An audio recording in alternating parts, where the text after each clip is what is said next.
Hey everyone, happy holidays! Thanks so much for tuning into my monthly forecast for December 2022. I hope you had a really good year up until this point and an exceptional month during this wonderful holiday season. Okay? Don't I sound like something off of TV? Whatever. Anyways, you know what? There's another year right around the corner. So if this year wasn't so hot for you, you can always try again in just like 31 days, more or less. Anyways, I would like to thank all my supporters and subscribers and all of you people who have stuck with me all this time. Some of you have been with me since the very beginning. And I truly appreciate everything that you do, okay, to help my channel grow. I just want to thank you, and hope that you continue to stick with me into the new year, all of next year and beyond, okay? So for everyone, again, happy holidays. Have a wonderful, wonderful month. Now for your forecast. Hey Taurus, how are you? Welcome to your December 2022 astrological forecast. Planets that are in Sagittarius are in your 8th house of other people's money and resources. Pretty nice, right? You have Mars in Gemini in your 2nd house of income, how you earn your money, earned income, right? Money that you make from whatever it is that you do for a living, or if you're retired, any kind of income that you have coming in that you generated through some kind of work that you've done, even if it was in the past, okay? So the big deal here is these are the money houses and they're directly across from each other, right? There's a full moon in Gemini on the 7th, along with this Mars still being here in Gemini. Mars has been here for a while now and will be here up until March of next year. So your focal point is on money and resources and increasing or even holding on to what you already have.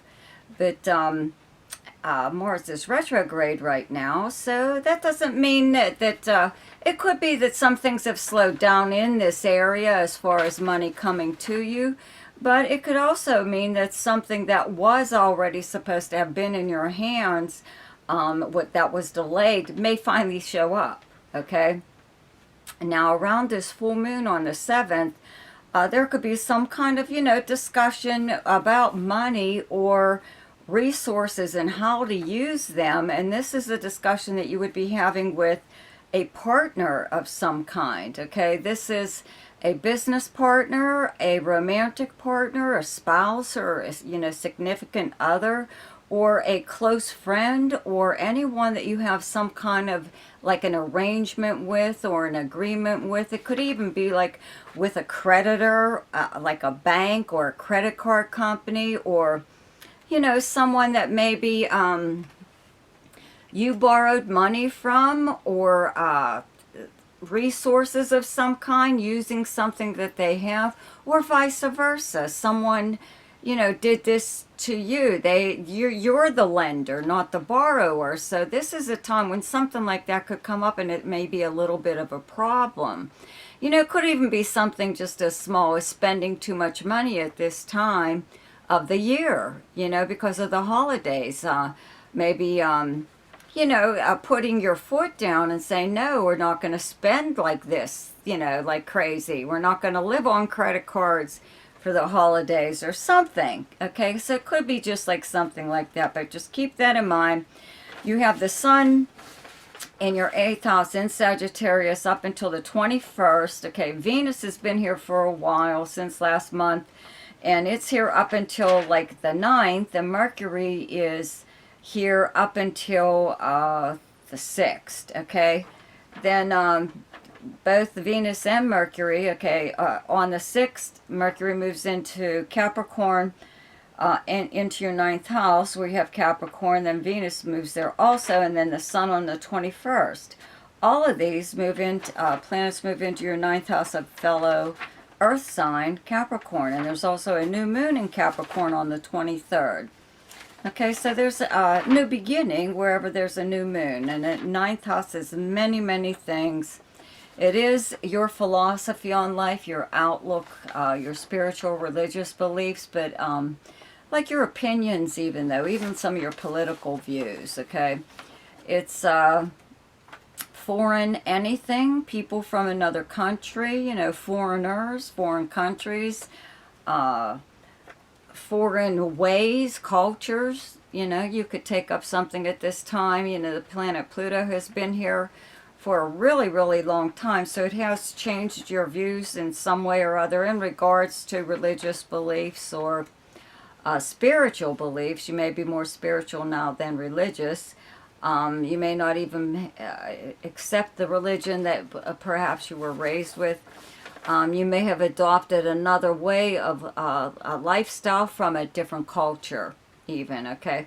So it's something like that, you know, but this is big house of long-distance travel and communication. So if you were maybe wanting to travel at least, you might actually be able to do that. It could be for the holidays, could be for any reason.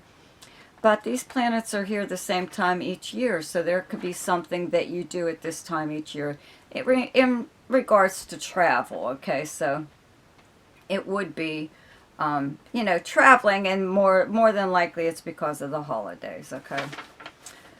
So, you know, you could, you know, this is also the house of legal matters, okay? Mercury is...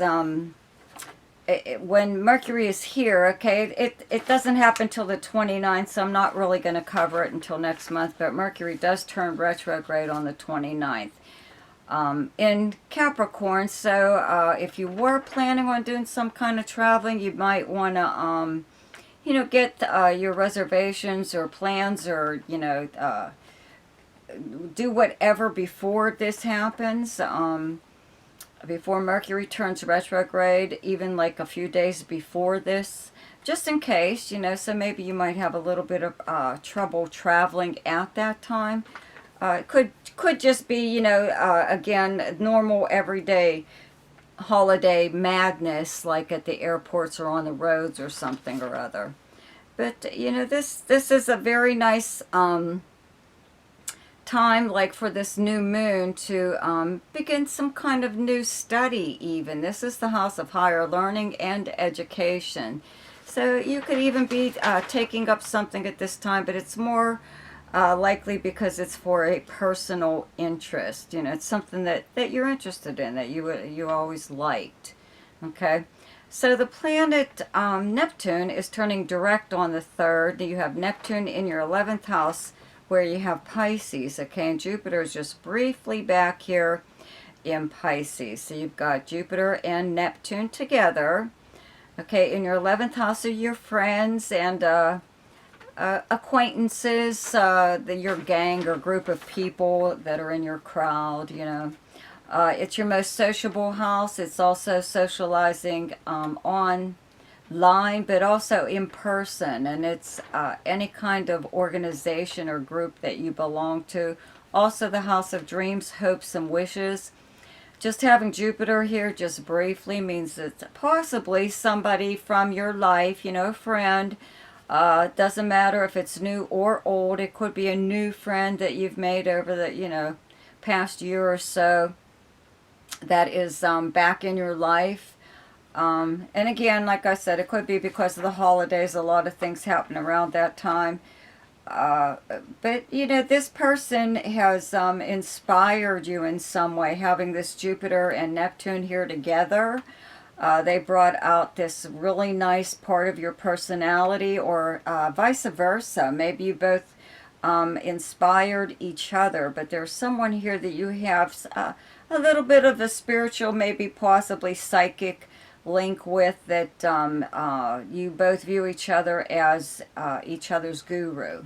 Okay, now Jupiter does move back into Aries on the 20th, into your 12th house, and will be here up until like next year, and then it will move into your first house. I think it's like May.